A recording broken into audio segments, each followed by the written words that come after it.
Good morning twelfth class.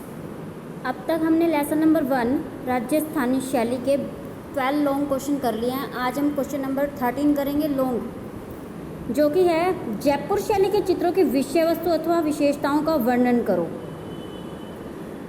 Jaipur शैली 18वीं शताब्दी में चित्रकला के इतिहास में प्रकाश में आई, कि 18वीं शताब्दी में वह चित्रकला के प्रकाश में आई।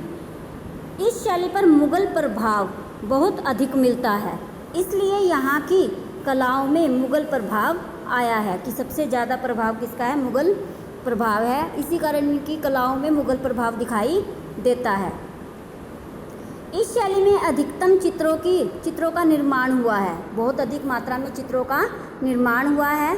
धार्मिक ग्रंथ, रामायण, महाभारत आदि विषयों पर तुरंत चित्रकारों ने चित्रों का निर्माण किया है। तुरंत, तत्कालीन यानी तुरंत, यानी बहुत जल्दी से। गीत गोविंद का भी चित्रण इसी समय में हुआ। जयपुर में विज्ञप्ति लेखों का प्रचलन जैन धर्म के कारण होता रहा है। विज्ञप्ति लेखक यानी कि सूचना लेखों का जो चित्रण है वो इसी समय में हुआ है। ये विज्ञप्तियाँ सचित्र थी, यानी कि ये जो सूचनाएं दी जाती थी वो चित्रों के साथ थी। ये लेख 19 फुट लंबी तथा 22.5 इंच चौड़ी पट्टी पर सचित्र तैयार किए जाते थे, कि उनकी चित्रों की जो लंबाई थी वो 19 फुट थी और चौड़ाई 22.5 थी, और इन्हें चित्रों के साथ ही तैयार किया जाता था। इसमें अनेक चित्र हैं। जयपुर शैली में अनेक विषयों पर चित्र रचना हुई है, परंतु इस शैली में निम्नलिखित विषयों पर बहुत अधिक चित्र रचना हुई है। जैसे कि फर्स्ट है हमारा राग रागनियों का चित्रण। इस शैली में राग रागनियों पर आधारित चित्र प्रचुर मात्रा में मिले हैं। वैसे तो राग रागनियाँ सारे राजस्थान शैली में प्रचुर मात्रा में चित्रित की गई हैं। इस शैली में 36 रागनियों की श्रृंखला का चित्रण है, यानी कि 36 रागनियों को एक ही लाइन में लगातार चित्रण किया गया है, जिसमें नायक एवं नायिकाओं को विभिन्न रूपों में चित्रित किया गया है, कि उनके अलग अलग रूपों को दिखाया गया है। सेकंड पॉइंट है हमारा व्यक्ति चित्र। जयपुर शैली में व्यक्ति चित्रों की बड़ी प्रचुर मात्रा से निर्माण हुआ है, कि व्यक्ति चित्रों को बहुत अधिक मात्रा में चित्रित किया गया है, जो कि हजारों की संख्या में है। कि हजारों की संख्या में इतने चित्र हैं कि जो हजारों की काउंटिंग में आते हैं। उसमें महाराजाओं की सवारी, संगीत का आनंद लेते राजा तथा बड़े अधिकारियों तथा जागीरों के चित्र हैं। अधिकतर बड़े चित्र हैं, कि बहुत अधिकतर मात्रा में बहुत बड़े बड़े चित्र बने हैं, जो बहुत ही बारीकी से बनाए गए हैं। इस शैली में विभिन्न राजा और महाराजाओं के बहुत से व्यक्ति चित्र बने हैं। अधिकतर आदमकद चित्र मिलते हैं, जो दीवारों व कैनवस पर बने हैं, कि अधिक मात्रा में जो है आदमकद यानी आदमियों के चित्र हैं, जो कि दीवारों और कैनवस पर बनाए गए हैं। चंद्रमहल में अब भी ये आदमकद व्यक्ति चित्र देखे जा सकते हैं। थर्ड पॉइंट है हमारा पशु पक्षियों का चित्रण। इस शैली में पशु पक्षियों का चित्रण बहुत अधिक हुआ है। कृष्ण लीला में सुडोल गेरुए का चित्रण, सुडोल गऊओं का चित्रण, गऊओं यानी गायों का चित्रण। इसके अतिरिक्त हाथी, घोड़े, गऊ, मोर तथा अन्य पशु पक्षियों का चित्रण भी किया गया है। लाल चितारा नामक चित्रकार पशु पक्षियों के चित्र बनाने में दक्ष था, जो कि जयपुर शैली का एक प्रमुख चित्रकार था, जो कि पशु पक्षियों के चित्र बनाने में दक्ष था। ऋतुओं का वर्णन। जयपुर शैली में कांगड़ा के समान संपूर्ण 12 मासा का चित्रण तो नहीं हुआ है, मतलब जैसे कांगड़ा में 12 मासा की ऋतुओं का चित्रण किया गया है ऐसा तो नहीं हुआ है, परंतु विभिन्न ऋतुओं का बड़ा ही सुंदर चित्रण किया गया है। श्रृंगारिक चित्र यानी सजने संवरने के चित्र। इस शैली में श्रृंगारिक चित्रों का भी प्रचुर मात्रा में चित्रण किया गया, यानी श्रृंगारिक चित्र भी बहुत अधिक मात्रा में बनाए गए हैं। 6 पॉइंट है हमारा वेशभूषा। पुरुषों के ढीले पजामे तथा साफों में हरे मोती जड़े हुए हैं, मतलब खुले पजामे और साफे जो हैं उसमें हीरे मोती जड़े हुए हैं। जूतों की नोक ऊंची उठी हुई है, आगे की ओर मुड़कर ऊंची उठी हुई है। स्त्रियों के घाघरे गहरे रंग से बने हैं, यानी डार्क कलर के हैं, तथा घेरदार हैं, यानी बहुत ज़्यादा घेर वाले हैं, तथा दोनों छोर उठे हुए होने से मुगलिया वेशभूषा सी लगती है। आभूषणों का आधिक्य है, यानी आभूषण बहुत मात्रा में दिखाए गए हैं। उसके बाद है आकृतियाँ। पॉइंट नंबर 7, पुरुष तथा स्त्रियों के मुंह गोल बनाए गए हैं और आकृतियाँ ना तो छोटी हैं ना ही बड़ी हैं, बीच के आकार की हैं। यानी कि आकृतियों को ना तो बहुत बड़ा बनाया गया है ना ही बहुत छोटा, बीच के आकार का बनाया गया है।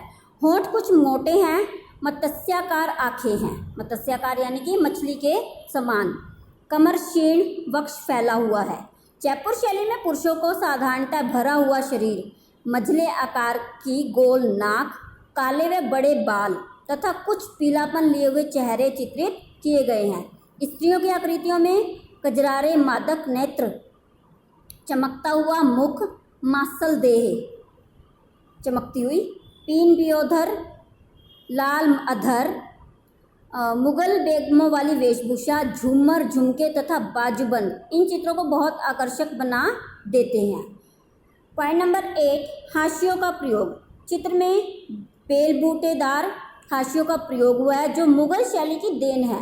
लाल, पीले, नीले व सुनहरी रंगों का बाहुल्य है। इसमें प्रकृति के विभिन्न उपादानों के साथ साथ पक्षियों की विविध आकृतियों को भी एक सुंदर आकार देकर बनाया गया है। कि इसमें क्या कहा गया, चित्रों में बेल बूटेदार हाशियों का प्रयोग। हाशिए मैंने आपको पहले भी एक क्वेश्चन में बताया है कि जो हम बाउंड्री बनाते हैं उसे हाशिए बोला जाता है, जो मुगल शैली की देन है, मुगल शैली से हमें मिले हैं। इसमें लाल, नीले, हरे, सुनहरी रंगों का बहुत अधिक मात्रा में प्रयोग किया गया है। पॉइंट नंबर 9, प्रतीकात्मक चित्र। नायक नायिका के भेद में चित्रण में नायक कृष्ण को परमात्मा का प्रतीक माना गया और नायिका आत्माएं हैं। शिकार के चित्र। इस शैली में शिकार के चित्र बहुत बने हैं क्योंकि राजाओं को शिकार करने का बहुत शौक था, इसलिए इस संदर्भ में चित्र बनाए गए हैं कि जिस चीज़ का राजाओं को शौक था उसी शौक को ही चित्रों में दर्शाया गया है। पॉइंट नंबर 11, रामायण तथा महाभारत के चित्र। सवाई प्रताप सिंह के समय में रामायण और महाभारत पर आधारित बहुत से चित्र बने। कृष्ण लीला पर भी बहुत से चित्रों का अंकन हुआ है, जैसे रासलीला आदि। उसके बाद आता है हमारा भित्ति चित्र। इस शैली में भित्ति चित्र भी बने हैं। सिसोदिया महल के भित्ति चित्र आज भी अपनी सुंदरता से दर्शकों का मन मोह लेते हैं। दर्शकों का यानी कि जो वहाँ पर देखने वाले आते हैं वो उन चित्रों को देखकर मोहित हो जाते हैं। वहाँ के भित्ति चित्र यानी दीवार पर ऐसे सुंदर चित्र बनाए गए हैं जो आज भी वहाँ पर आने वाले दर्शकों को मोह लेते हैं। पूरा महल बाहर से चित्रित है और अंदर भी चित्र हैं। चंद्र महल में महाराजाओं के विशाल व्यक्ति चित्र अंकित हैं जिनकी सुंदरता तथा कलात्मकता देखते ही बनती है। उसके बाद आता है हमारा पॉइंट नंबर 13, संगीत गोष्ठियों के चित्र। संगीत गोष्ठियों के चित्र भी कुछ सुंदर चित्र इस शैली में बने हैं जिसमें कि राजा संगीत और नृत्य देखते हुए चित्रित किए गए हैं। कि राजा जो है वो संगीत और नृत्य को देखते हुए चित्रित किए गए हैं। उसके बाद हमारा क्वेश्चन नंबर आता है 14, बीकानेर शैली के विकास में राजपूत राजाओं के योगदान का वर्णन। राजपूत राजा यानी राजस्थानी शैली के बीकानेर शैली के विकास में जिन राजपूत राजाओं का महत्वपूर्ण योगदान है उनका वर्णन इस प्रकार है। इसमें फर्स्ट आता है राजा राय सिंह। बीकानेर भी राजपूत शैली का एक प्रमुख केंद्र था, यानी राजस्थानी शैली का एक प्रमुख केंद्र था, परंतु इसका विकास 17वीं शताब्दी के उपरांत हुआ। राजा राय सिंह, जिनका समय 1571 से 1611 ईस्वी माना जाता है, बड़े ही कला प्रेमी थे, यानी कला को बहुत अधिक मानने वाले थे। उनके समय की केवल मेघदूत की एक सचित कृति मिलती है। कृति यानी कि कॉपी, जो अभ्रंश शैली की लगती है, परंतु उससे पहले बीकानेर शैली का प्रारंभ हो चुका था। राजा राय सिंह ने अंबर, जोधपुर और जयपुर से भागवत और रसिक प्रिया से संबंधित चित्रों का संकलन किया था, यानी उन्हें इकट्ठा किया था। इसमें अहमदनगर के रागमाला के कुछ चित्र भी थे। सेकंड पॉइंट है हमारा राजा करण सिंह। राजा राय सिंह के पश्चात राजा करण सिंह, जिसका समय 1631 से 1652 ईस्वी रहा है, कुछ ऐसे चित्र बनाए जो जहांगीर और शाहजहां शैली से प्रभावित थे। इस समय सुनहरे चित्रों का भी निर्माण हुआ। ये चित्र दक्षिण बीजापुर शैली पर आधारित थे। थर्ड आते हैं हमारे राजा अनूप सिंह। राजा करण सिंह के बाद राजा अनूप सिंह ने विशुद्ध बीकानेर शैली के चित्रों की रचना करवाई। औरंगजेब द्वारा निकाला हुआ रुकनुद्दीन इन चित्रकारों में मुख्य था कि औरंगजेब ने जिस चित्रकार को निकाल दिया था उसका नाम था रुकनुद्दीन, जो इन सब चित्रकारों में मुख्य था। इसने रसिकप्रिय और भागवत पर चित्र बनाए। 17वीं शताब्दी में मुगलों का पूर्ण रूपेण अधिकार हो गया कि मुगलों ने अपना पूरा के पूरा अधिकार कर लिया।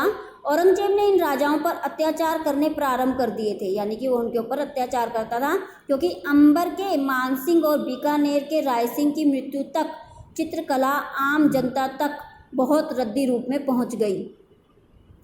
अस्थिर जीवन होने के कारण राजाओं में चित्रकला के प्रति रुचि कम होने लगी कि उनका इतना बुरा प्रभाव पड़ा कि इन दोनों चित्रकारों की मृत्यु तक तो चित्रकला जो थी आम जनता तक बिल्कुल रद्दी रूप में पहुंचने लगी। उस चित्रकला में कोई भी अट्रैक्शन नहीं था, कुछ उसके अंदर इम्पोर्टेंस नहीं थी, कुछ भी नहीं था। अस्थिर होने के कारण राजाओं में चित्रकला के प्रति, यानी कि जब चित्रकला को हिलता हुआ देखा तो सारे राजाओं की जो चित्रकला में रुचि थी वो कम होती चली गई।